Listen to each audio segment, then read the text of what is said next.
नमस्कार, स्वागत है आपका आज के एजेंडा में। आज के एजेंडा यानी कि वो खबरें जो दिन भर बनेंगी सुर्खियां, जिन पर रहेंगी सभी की नजर। मैं हूं जया सिन्हा और देखते हैं क्या है खास आज के एजेंडा में। आज दिल्ली में यमुना नदी का जलस्तर कम होने के बाद एक बार फिर बढ़ा। जल भराव वाले इलाकों में सभी सरकारी और निजी स्कूल आज और कल रहेंगे बंद।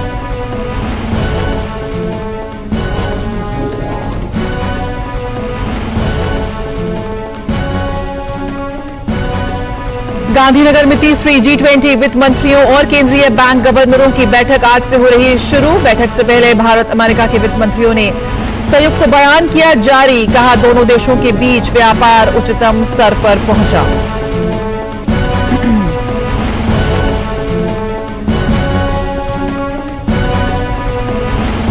केंद्रीय मंत्री अमित शाह आज मादक द्रव्य तस्करी और राष्ट्रीय सुरक्षा पर क्षेत्रीय सम्मेलन की करेंगे अध्यक्षता।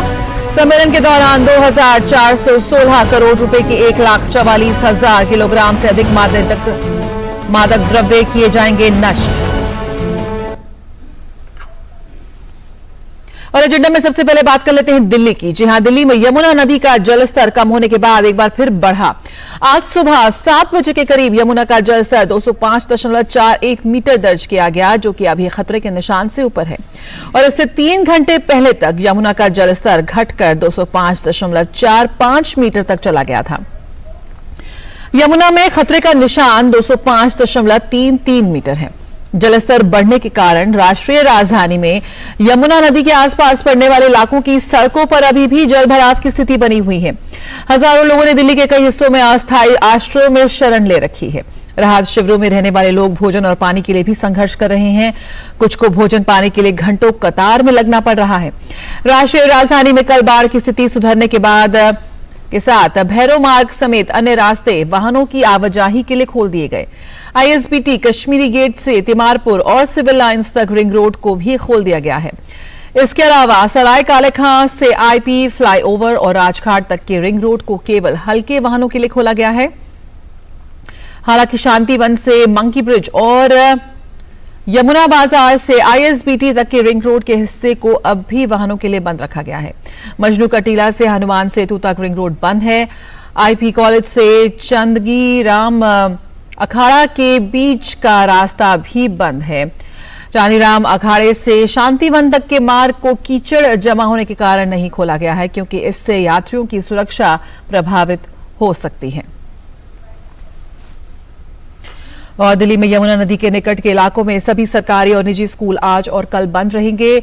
दिल्ली के पूर्वी, उत्तर पश्चिमी, उत्तर क्षेत्र, मध्य और दक्षिण पूर्वी दिल्ली में आने वाले सभी स्कूल बंद रहेंगे। शिक्षा निदेशालय ने कहा कि बाढ़ प्रभावित इलाकों के स्कूल ऑनलाइन कक्षाओं की व्यवस्था कर सकते हैं।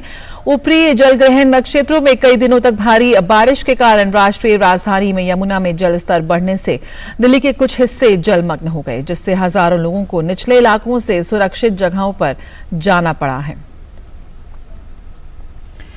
पराक्रम शेखावत हमारे साथ जुड़ेंगे और काजल भी हमारे साथ जुड़ चुकी हैं और ताजा जानकारी ले लेते हैं इस वक्त राजधानी दिल्ली की स्थिति को। पराक्रम से भी हम बात करेंगे। काजल हमारे साथ जुड़ी हुई हैं। काजल, क्या कुछ अपडेट इस वक्त मिल रहा है, क्योंकि अभी भी जिस तरह से हमने जानकारी दी अपने व्यूअर्स को कि जो कई मुख्य मार्ग हैं वो अभी भी बंद हैं, रूट्स बंद है, कई जगह अभी भी वाटर लॉगिंग और जो जल भराव की समस्या है वो बनी हुई है। ऐसे में क्या कुछ अपडेट इस वक्त मिल रहा है जल की निकासी को लेकर और दिल्ली वासियों को राहत देने के से जुड़े प्रयासों को लेकर?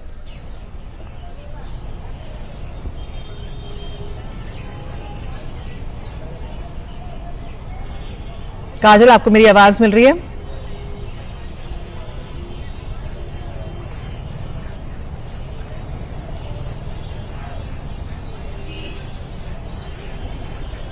देखिए जया, काम तो चालू हो गया है। जल निकासी का जो काम है वो किया जा रहा है, लेकिन इस वक्त मैं अभी शांतिवन में हूँ। यहाँ पर जी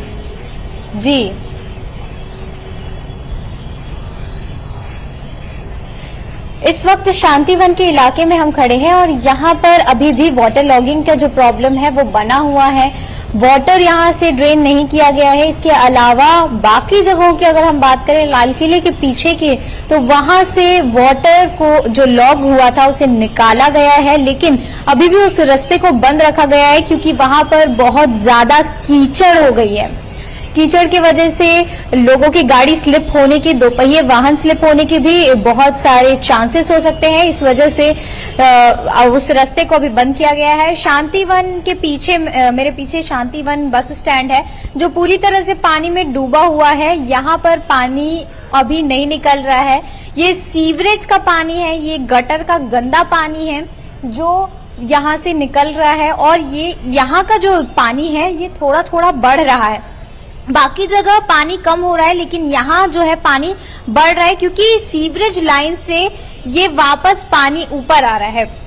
और ये जो पानी है ये बहुत गंदा है, इसमें बहुत बदबू है, जिससे यहाँ आसपास रहने वाले लोगों को बहुत सारी जल से संबंधित जो बीमारियां हैं वो हो सकती हैं। इसके अलावा जितने भी पेड़ हैं वो पूरे गंदे हो चुके हैं। एक दो पेड़ यहाँ पर गिरे हुए हैं क्योंकि जो पानी का बहाव था वो बहुत तेज था। और इसके अलावा इस मार्ग को, महात्मा गांधी रोड है, ये हमारे पीछे जाता है रास्ता राजघाट के लिए, इसको पूरा तरीके से बंद किया गया है, बैरिकेड्स लगा दिए गए हैं। मेरे राइट साइड में शांति वन है, यहाँ पे भी पूरा पानी भरा हुआ है, ये जलमग्न है ये इलाका। यहाँ पे भी काम जल्द ही शुरू होने की आशंका है। बिल्कुल, तो यहाँ पर कोशिश जारी है। कई इलाकों में जहाँ अभी जल भराव है, ऐसे में उन इलाकों में किस तरह से जल निकासी हो, ये इस वक्त की सबसे बड़ी चुनौती है, इस वक्त प्रशासन इसमें जुटे होने की बात की जा रही है। और हमारे साथ इस वक्त हमारे और संवाददाता भी जुड़ेंगे।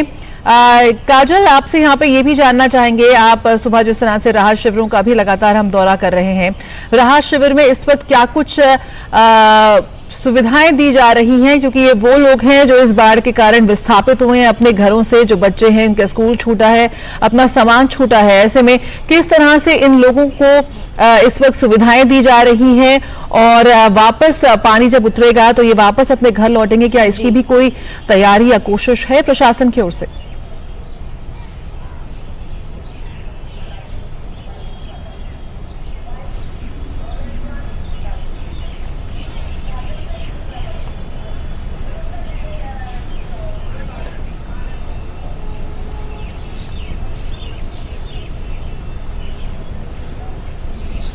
देखिए, राहत शिविर जो है वहाँ पर बिल्कुल भी सुविधाएं पूरी तरह से नहीं है, क्योंकि जो चीजें हैं सिर्फ एक टेंट लगा दिया गया है, सिर्फ छत उन्हें दे दिया गया है और छत से वो छत के नीचे है, बस इतनी ही सुविधा है। सड़क के किनारे होने की वजह से वहां पर खाना वगैरह भी उन्हें विस्तृत नहीं किया जा रहा है, तो वो लोग वहां पर खाना बनाने को भी मजबूर है। वहां के लोगों से जब हमने बात की तो वहां के लोगों ने कहा कि जो सरकार है, दिल्ली सरकार है, वो 4-5 दिन से बिल्कुल उनकी सहायता के लिए नहीं आई थी, और पिछले 2-3 दिनों से ही उन्हें ये टेंट की सहायता बस प्रदान की गई है। इसके अलावा खाना और पानी की व्यवस्था नहीं की गई है। हालांकि टॉयलेट के लिए ई टॉयलेट की व्यवस्था जरूर की गई है, लेकिन खाना और पानी की कोई व्यवस्था देखने को नहीं मिली। वहां पर मवेशियों को भी उन लोगों ने अपने साथ लेके आए, क्योंकि वो उनके मवेशी है उसे अपने साथ बांधकर उन्होंने रखा है, और मवेशियों के भी व्यवस्था ढंग से मवेशियों के लिए नहीं है। और इसके अलावा यहाँ पर जो व्यवस्था है वो हम देखें तो कुछ जगहों पर लोगों को लाइन में खड़े होकर भंडारे का खाना जो है खाना पड़ रहा है, और कुछ जगहों पर ऐसा है कि लोगों को खुद खाना बनाकर खाना पड़ रहा है। पीने के पानी की, साफ पानी की भी व्यवस्था सरकार ने अब तक नहीं की है। और इस वक्त मैं जहां हूं यहाँ पर पानी का लेवल धीरे धीरे और बढ़ रहा है, पानी यहाँ तक आ गया है, और मेरे पीछे जो पानी है वो लगातार बढ़ते जा रहा है, क्योंकि ये सीवरेज का जो पानी है वो वापस से बाहर फेंका जा रहा है। जी बिल्कुल काजल, हमारे साथ पराक्रम भी इस वक्त जुड़े हुए हैं। पराक्रम, जिस तरह से हम बात कर रहे थे, लगातार जो जल भराव की समस्या है वो बनी हुई है। आज सुबह जिस तरह से खबर आई कि जो यमुना का जलस्तर है वो एक बार फिर यहाँ पर बढ़ता नजर आ रहा है, क्या कुछ अपडेट आपको मिल पा रहा है इस पूरी स्थिति पर? जो यमुना का जलस्तर है वो सुबह 7 बजे 205.48 मीटर दर्ज किया गया, रिकॉर्ड किया गया, और इससे 3 घंटे पहले तक 205.45 था, यानी कि यमुना के जलस्तर में बढ़ोतरी दर्ज की गई है। इन सब के बीच में मौसम विभाग ने भी पहाड़ी इलाकों से लेकर के मैदानी इलाकों तक के लिए ऑरेंज अलर्ट जारी किया है और आने वाले 3 से 4 दिन भारी से अत्यधिक बारिश होने का अनुमान भी जताया गया है। ऐसे में इस वक्त जहां मैं मौजूद हूं वो ITO है और मेरे पीछे आप देख सकते हैं जल भराव की स्थिति जस की तस है, और जो है ऑफिस जाने का अब जो समय है वो पूरी तरीके से हो चुका है और ऐसे में लोगों को भारी परेशानियों का सामना करना पड़ रहा है। और आपको बताऊं जया, मेरे जो दाईं ओर यहाँ पर तमाम सारे ऐसे लोग हैं, क्योंकि दरअसल ये जो सामने का रास्ता आप देख रही हैं ये पूरा फुट ओवर ब्रिज है, यहाँ से पैदल चल के लोग सड़क के उस पार जाते हैं। और एक सज्जन इस वक्त हमारे साथ में मौजूद है। भाई साहब, हम आपको देख रहे थे, जब हमने आपको पहली नज़र में देखा तो आपने फॉर्मल शर्ट पैंट पहना हुआ था, फॉर्मल शूज़ पहने हुए थे, लेकिन अभी आपने अपने कपड़े बदले, तौलिया आपके पास है और देखिए ये फॉर्मल शर्ट और पैंट में ऑफिस जा रहे थे। कहाँ से आ रहे हैं आप? मैं रोहिणी से आ रहा हूँ, ITO आना था ऑफिस में। तो यहाँ पर इतना पानी देखने के बाद रूटीन हो गया है कि हमें तो शूज बैग भर के लेके आना है, कपड़े चेंज करने हैं। यहाँ से पानी में से 2-2, 3-3 फुट कम से कम मिलेगा, उसमें से निकल के फिर ऑफिस में चेंज करना है।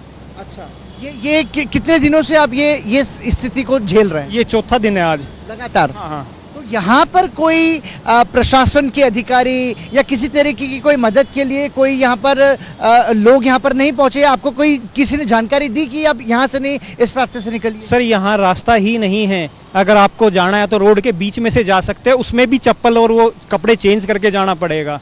4-4 फुट पानी है, उसकी कोई उम्मीद भी नहीं है कि आप जा पाएंगे। बीच में से जब आता है तो बैलेंस चोट का खतरा हो रहा है। देखिए जया, इस तरीके के ऐसे बहुत सारे लोग हैं जो बहुत ज़्यादा परेशान हो रहे हैं। मतलब आप सोचिए, वैकल्पिक ड्रेस के साथ में और जो चप्पल है, स्लीपर है, वो तक लेके चल रहे हैं लोग, चूँकि उनकी मजबूरी है ऑफिस जाना। और ऐसे में जो मौसम विभाग ने अनुमान जताया है कि आने वाले 3 से 4 दिन में भारी से अत्यधिक बारिश हो सकती है। और आपको बता दूं कि इस यमुना की बाढ़ ने अब तक 3 लोगों की जान ली है। तो ऐसे में सवाल ये उठता है कि हर साल तो हम बारिश से जो जल भराव रहता था उससे परेशान थे, और अब चूंकि मानसून चल रहा है, ऐसे में यमुना की बाढ़, और ये देखिए इस तरीके से लोग यहाँ पर जाने को मजबूर है अपने ऑफिस में। तो और अब चूंकि जब आपको एक बात और बताना चाहूँगा जया, सुबह 7 बजे से हम ग्राउंड जीरो पर मौजूद हैं। सुबह 7 बजे से लगा करके अब लगभग 9:45 बज रहा है, 10 बजने वाले हैं, और ये पूरे तरीके से पीक ऑफिस आवर्स होते हैं। लेकिन इतने 4 घंटों में अभी तक भी ना कोई प्रशासन का अधिकारी है, ना कोई जानकारी देने के लिए है लोगों को, ना कोई समझाने के लिए लोगों को, ना कोई बताने के लिए है लोगों को। और ये हालात जो हैं वो बीते 4 दिनों से ऐसे ही हैं। तो आप ये समझिए कि जो सिस्टम है या जो व्यवस्था है वो किस तरीके से। हालांकि देखिए NDRF के जवान अपना काम कर रहे हैं, कई सारे लोगों को रेस्क्यू किया जा रहा है, राहत शिविर में भी लोग हैं, लेकिन फिर भी जिस स्तर की तैयारी चाहिए थी वो तैयारी अब तक नहीं है। और आगे जब जो मौसम की जो हालात हैं यदि वो विपरीत या वो प्रतिकूल होते हैं तो फिर ऐसे में दिल्ली का क्या होगा, ये भी बड़ा सवाल है जया। हो सकते हैं। बहुत बहुत शुक्रिया काजल और पराक्रम इस जानकारी के साथ जुड़ने के लिए। तो कई इलाकों में अब भी जल भराव, दिल्ली का जो व्यस्तम इलाका है ITO, जहाँ की इस वक्त काफी भीड़ रहती है, उसके भी हालात हमने जिस तरह से देखे। तो जो जल निकासी है वो इस वक्त एक बहुत बड़ी समस्या है और चुनौती है, और इसको लेकर क्या कुछ कदम प्रशासन यहाँ पर उठा रहा है, दिल्ली सरकार उठा रही है, इस पर लेकर एक बड़े गंभीर सवाल यहाँ पर सामने आ रहे हैं। और एजेंडा में आगे बात करते हैं। केंद्रीय गृह और सहकारिता मंत्री अमित शाह आज नई दिल्ली में मादक द्रव्य तस्करी और राष्ट्रीय सुरक्षा पर एक क्षेत्रीय सम्मेलन की अध्यक्षता करेंगे। सम्मेलन के दौरान 2416 करोड़ रुपए के 1,44,000 किलोग्राम से अधिक मादक द्रव्य नष्ट किए जाएंगे। ये मादक पदार्थ मादक द्रव्य नियंत्रण ब्यूरो NCV ने सभी राज्यों के मादक द्रव्य निरोधक कार्यबल के समन्वय के साथ की गई कार्रवाई में देश के विभिन्न हिस्सों से बरामद किए हैं। प्रधानमंत्री नरेंद्र मोदी के नेतृत्व में सरकार ने भारत को नशा मुक्त करने के लिए मादक द्रव्यों के जीरो टॉलरेंस की नीति अपनाई है। वर्ष 2022 में 1 जून से इस वर्ष 15 जुलाई तक NCV तथा राज्यों के ANTF की क्षेत्रीय इकाइयों ने सामूहिक तौर पर तकरीबन 8,76,554 किलोग्राम मादक पदार्थ नष्ट किए हैं।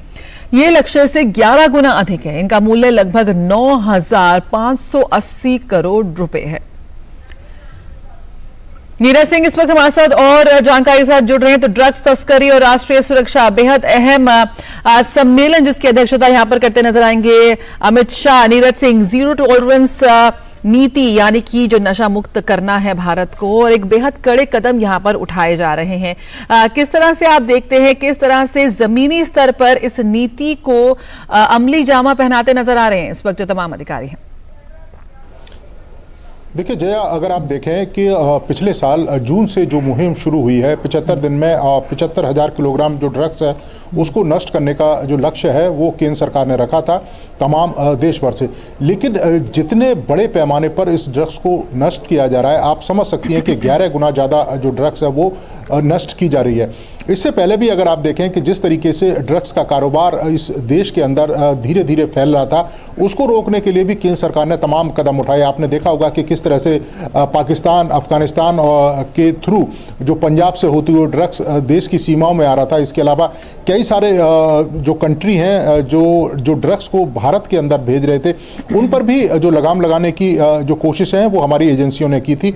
और केंद्रीय गृह मंत्रालय का साफ दिशा निर्देश था तमाम एजेंसियों को कि ड्रग्स के खिलाफ जीरो टॉलरेंस की जो नीति है वो अपनाई जाए और ड्रग्स कहीं से भी बरामद हो उसको तुरंत नष्ट किया जाए। और बड़े पैमाने पर यही कारण है कि पिछले एक साल में अगर आप जया देखें कि जो तस्कर हैं, खासतौर से ड्रग्स का कारोबार करने वाले लोग हैं, उनकी बड़े पैमाने पर गिरफ्तारियां हुई हैं। आप देखें कि आज करीब 1.5 लाख किलोग्राम जो ड्रग्स है उसको नष्ट किया जाएगा। इससे पहले भी मार्च में गृह मंत्री की अध्यक्षता में इसी तरह की जो ड्रग्स है वो नष्ट की गई थी देश भर में। तो स्पष्ट है और सरकार का भी साफ दिशा निर्देश है कि ड्रग्स के खिलाफ जो लड़ाई है वो लगातार चलती रहेगी।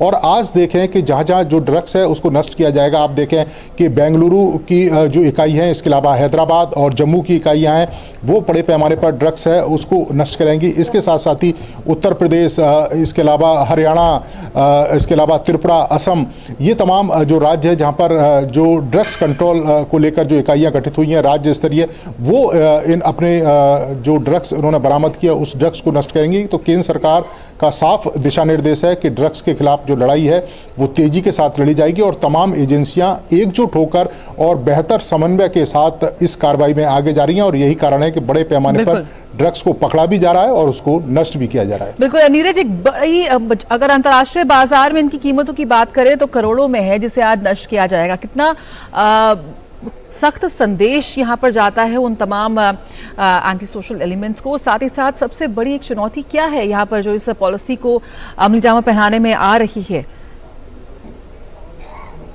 देखिए, अगर अंतर्राष्ट्रीय बाजार में कीमतों की बात करें तो 9,500 करोड़ से ज़्यादा की कीमत इस ड्रग्स की है जिसको नष्ट किया जाएगा।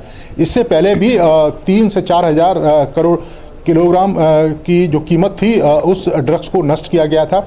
और जहाँ तक ड्रग्स को लेकर नीतियों की अगर हम जया बात करें तो एक बेहतर समन्वय केंद्र सरकार ने पिछले कुछ सालों में दिखाया है, क्योंकि इससे पहले जो राज्य की एजेंसियां हैं वो अपनी अलग तरह की कार्रवाई करती थी, केंद्रीय एजेंसियां अपनी अलग तरह की कार्रवाई करती थी।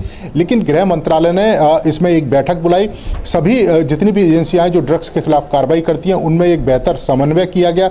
एक नोडल एजेंसी के तौर पर गृह मंत्रालय तमाम तरह के दिशा निर्देश है वो इन एजेंसियों को देता है और उसी का नतीजा है कि इतने बड़े पैमाने पर जो ड्रग्स हैं वो बरामद की गई। दूसरी, ये पहली बार ऐसा हुआ है कि पिछले 1.5 से 2 सालों में ड्रग्स के खिलाफ कार्रवाई है वो भी काफ़ी तेजी के साथ हुई है। आप देखें कि दिल्ली पुलिस ने भी बड़े पैमाने पर जो ड्रग्स है उसको बरामद किया था। और सबसे महत्वपूर्ण बात है कि पहले जो ड्रग्स के कारोबार में लोग शामिल होते थे वो कहीं ना कहीं बच जाते थे, लेकिन इस बार जो कार्रवाई है वो उनके खिलाफ सीधी कार्रवाई की गई है और यही कारण है कि बड़े पैमाने पर उनको गिरफ्तार किया गया। तो ये एक बेहतर समन्वय है और इसी समन्वय के तहत गृह मंत्रालय का ये कहना है कि आने वाले समय में इसी तरह की कार्रवाई की जाएगी ताकि ड्रग्स के खिलाफ लगाम लगाई जा सके और जो ड्रग्स हमारी जो आने वाली भविष्य की पीढ़ी है उसकी रगों में ना दौड़ सके, उसको लेकर लगातार कड़ी से कड़ी कार्रवाई केंद्र सरकार करेगी। बिल्कुल, यहाँ पर कड़ी से कड़ी कार्रवाई करेंगे और जिस तरह से एक इतने बड़े कंसाइनमेंट को नष्ट किया जा रहा है, एक बेहद ही सख्त संदेश तमाम उन तस्करों को जो इस वक्त इसमें